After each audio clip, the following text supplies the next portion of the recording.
Throughout history, the men and women who lead us with new concepts, new ideas, help us all to move forward in thought toward brighter tomorrows. And now, Meetings with Remarkable People with your host, Jesse Stirling. Welcome to a very special episode of Meetings with Remarkable People. I'm Jesse Stirling, and we're coming to you from St. John's, Newfoundland, Labrador, Canada. We have a very special guest today, Dr. Deepak Chopra. Welcome. Thank you. What are your first impressions of St. John's? You know, when I came here last night and then when I woke up this morning, I remembered that I've been here before, actually, in my 20s. In your 20s? Yeah, in my 20s. Drove all the way from New York. It's beautiful. It's spectacular. It's beautiful and God's country, I think. Well, we're honored to have you here, and it's all for this wonderful event that you're having, which is the future of health and wellness. So let's dive right in. We've only got half hour. What can people do to experience a greater sense of health, peace, and well-being?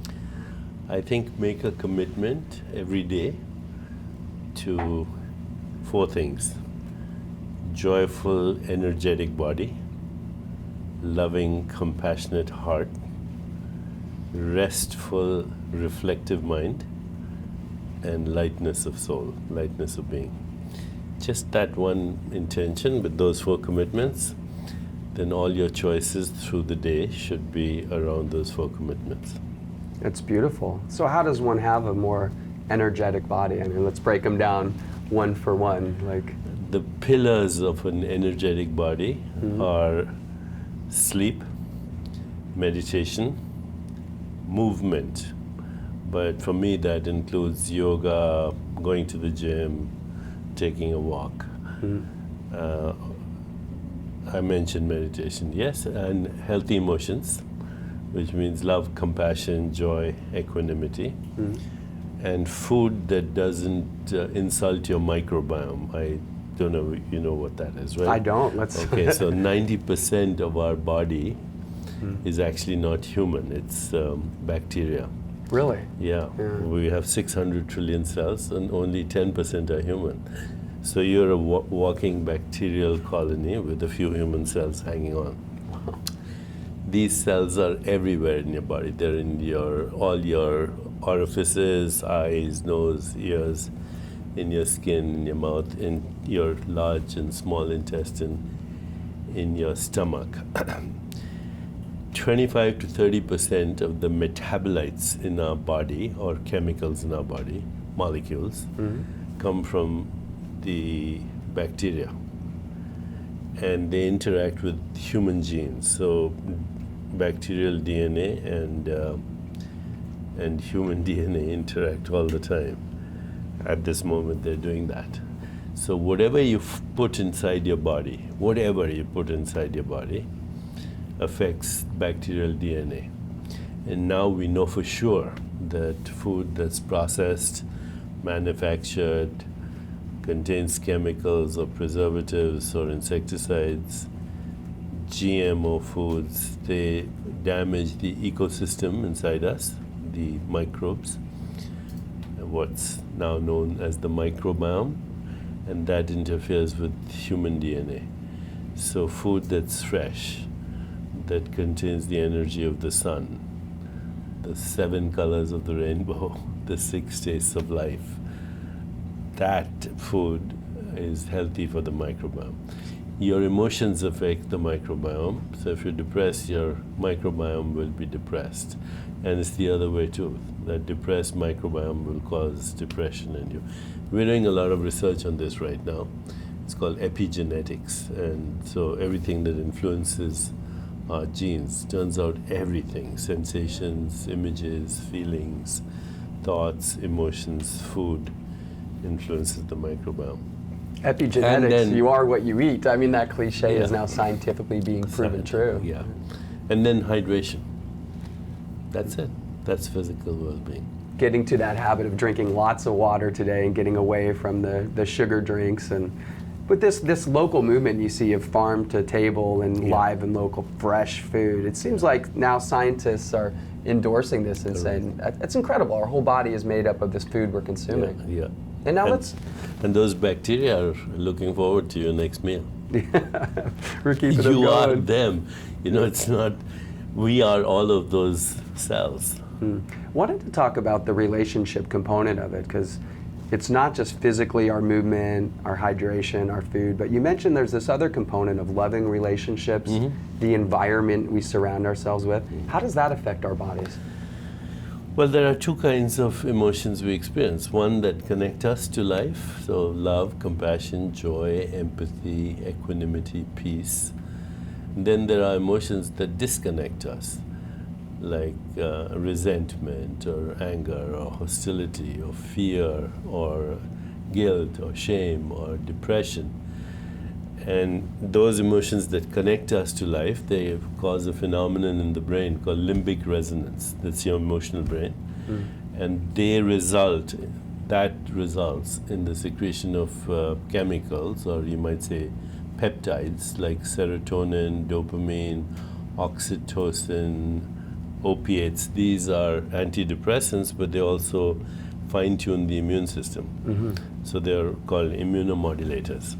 On the other hand, if you have emotions that disconnect you from life, and in any way, you know, life in general, then you make adrenaline and cortisol, and that destroys your immune system. Puts your body in a different state of like fight or flight Right. mentality. Yeah, you know, every experience in consciousness translates into a biological response. So we have fight, flight, reactive responses, restful awareness, intuition, creativity, archetypal consciousness, and ultimately the spiritual traditions describe universal consciousness or unity consciousness. So each of these states creates its own biology. It creates its own cognition and perception of the world. So for those watching out there that might say, this is getting a little too out there for me, I mean, my thoughts, They should my come consciousness. to my lecture Yeah. They should come to my lecture to Then they need to come hear the speech that you give. And you tour all around the explain world all this, speaking to this.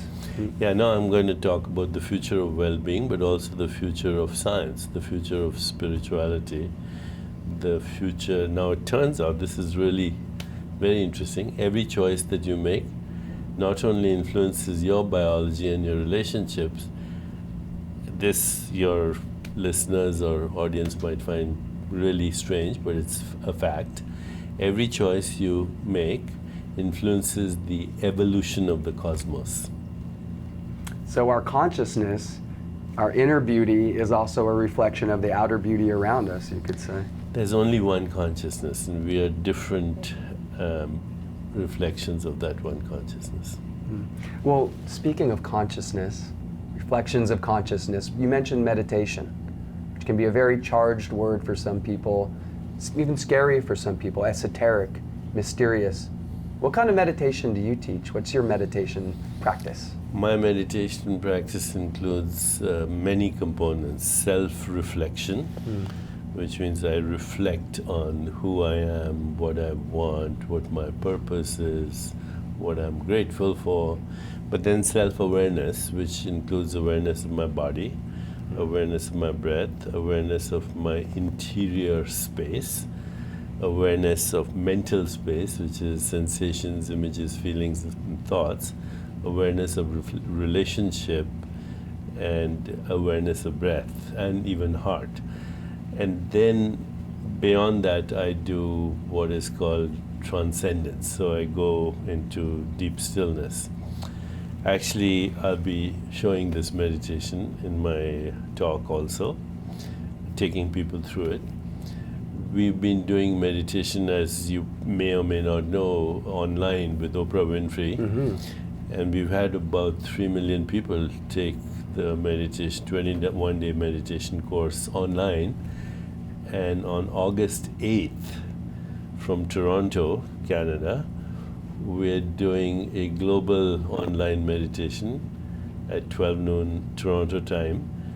And we've entered the Guinness Book of records for that. So let's see what happens. Most people joining a an unified online meditation at the same time. How do people find out about your information or connect into They that can just go experience? to chopracentermeditation.com. chopracentermeditation.com. Yeah. That's fantastic. You said one of your contemplations you go through is, who am I and what do I want? So I'll ask Mr. Deepak Chopra, Dr. Deepak, who are you and what do you want? As Deepak Chopra, I'm just all the things I've done in my life. You know, my relationships, the meanings and contexts of my past, my karma, my accomplishments. As Deepak, I'm still a child. As I am, I'm universal. And beyond that, I'm the whole universe.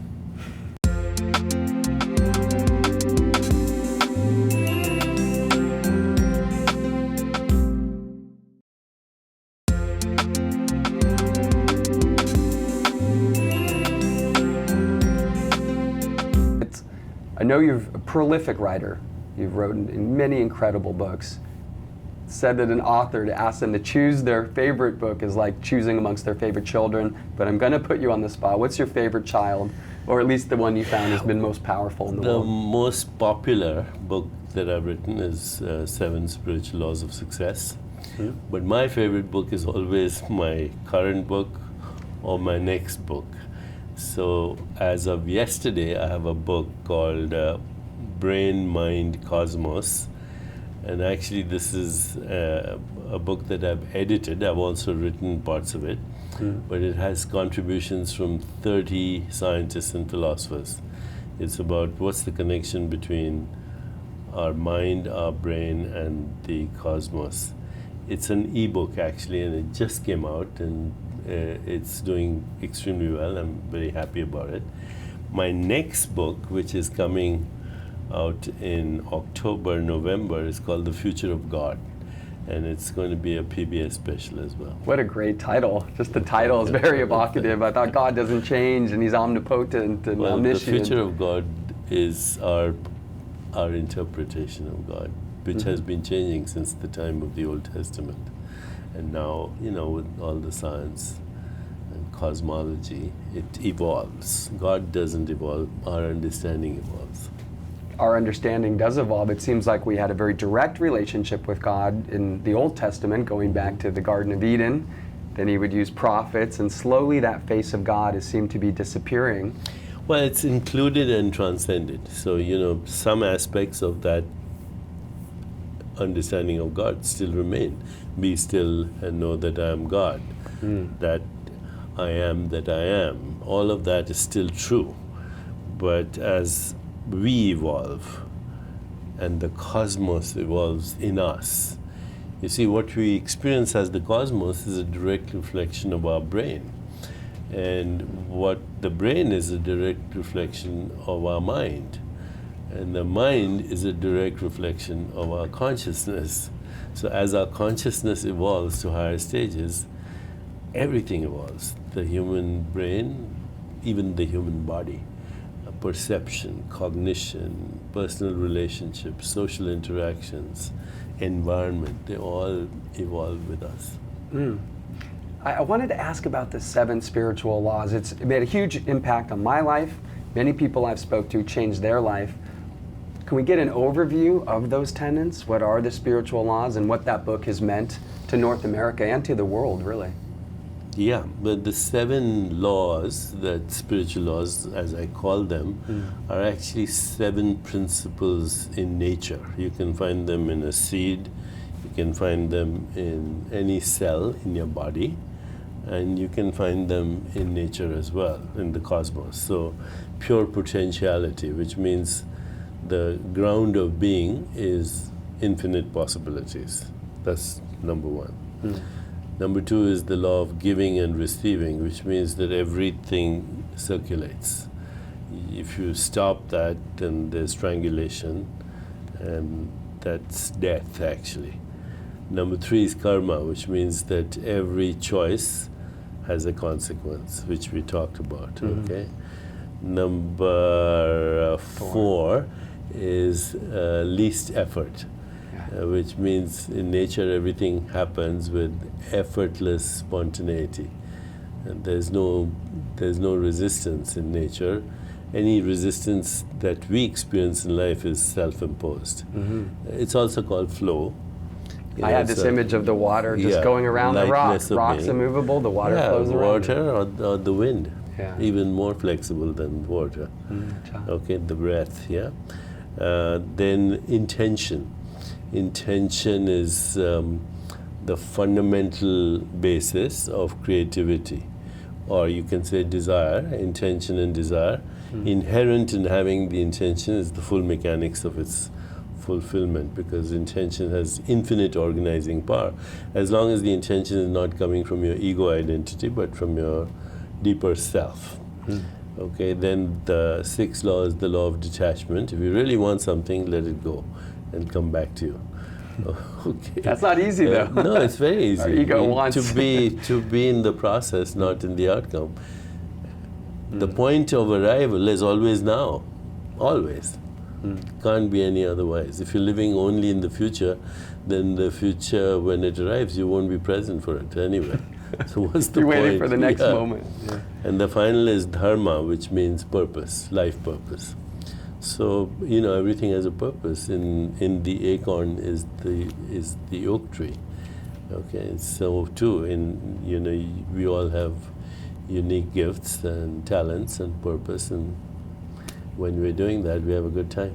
Pure potentiality. I love that. In the acorn is the mighty oak already. Yeah, already. Yeah. And dharma. Not the mighty oak. Forests, tens of thousands of forests in that one seed. In that one seed. And dharma, that concept of dharma, and there was a line from the book that I loved, when the wind of life blows through you, almost like the flute making music. Yeah. You know you're on point then, when it's just flowing and this beautiful music is coming out of you. That's right. And it can be anything. It can be a fisherman, a shoe repairman, a doctor, a lawyer. A mother. Yeah. There's the universe is called universe because it's a symphony. And we dance to it, even though sometimes we can't name the tune.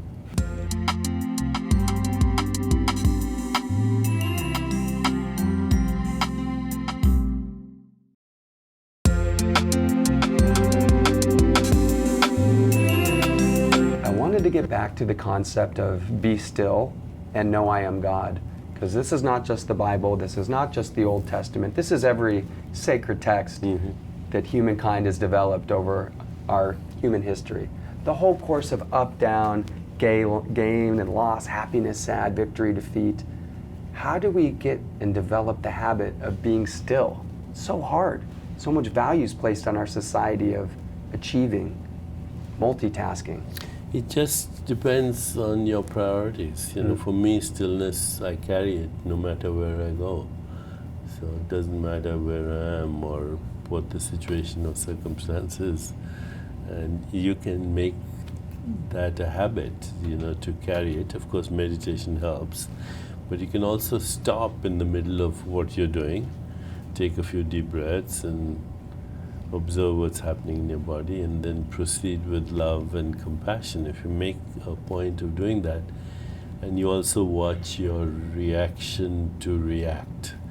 So the highest form of human intelligence is the ability to observe yourself without judging yourself. Then transformation happens. That's one of the keys, seems to be that pause though, of creating that buffer between here's life, action, reaction.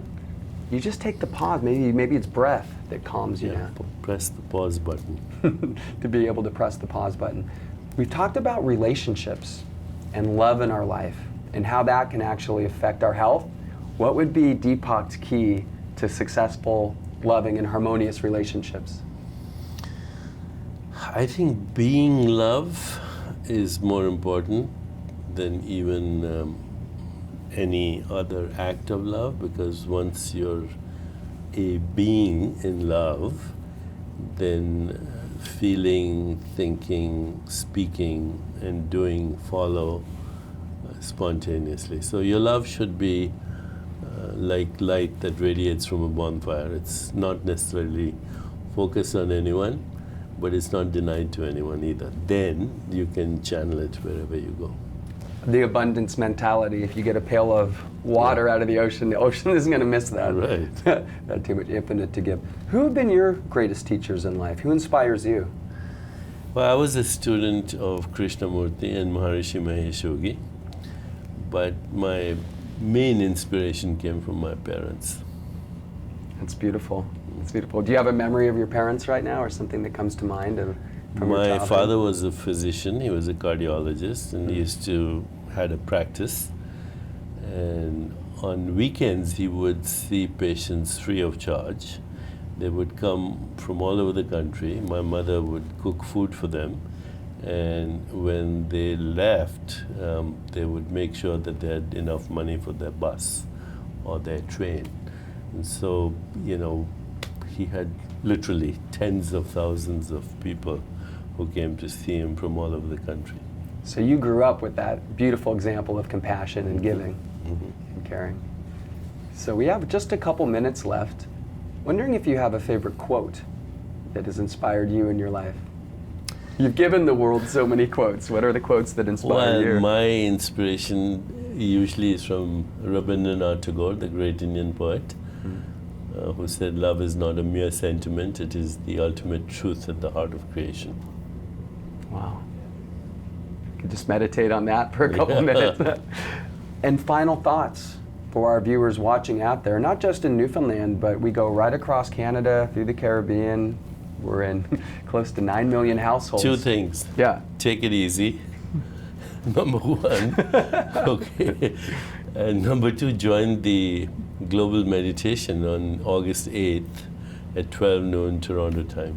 Fantastic. And just one follow-up question. How do we take it easy? Like, I just see that person at home watching this, one piece of advice they can latch onto and do today. Ask yourself, what will be the meaning you have given to life at the end of your life. I don't think anybody is going to be saying, I wish I'd worked harder or gone to the office one day extra. What's really important for you? If you ask that every day, what's your purpose? What are you grateful for? Then your behavior will automatically be influenced. Fantastic. Well, thank you for being so generous of time and Thank spirit you. with us this morning. Thank you very much. And thank you, dear viewer, for watching. We're coming to you from St. John's, Newfoundland and Labrador. An amazing guest today, the world-famous and world-changing Dr. Deepak Chopra. This has been another remarkable meeting with another remarkable person.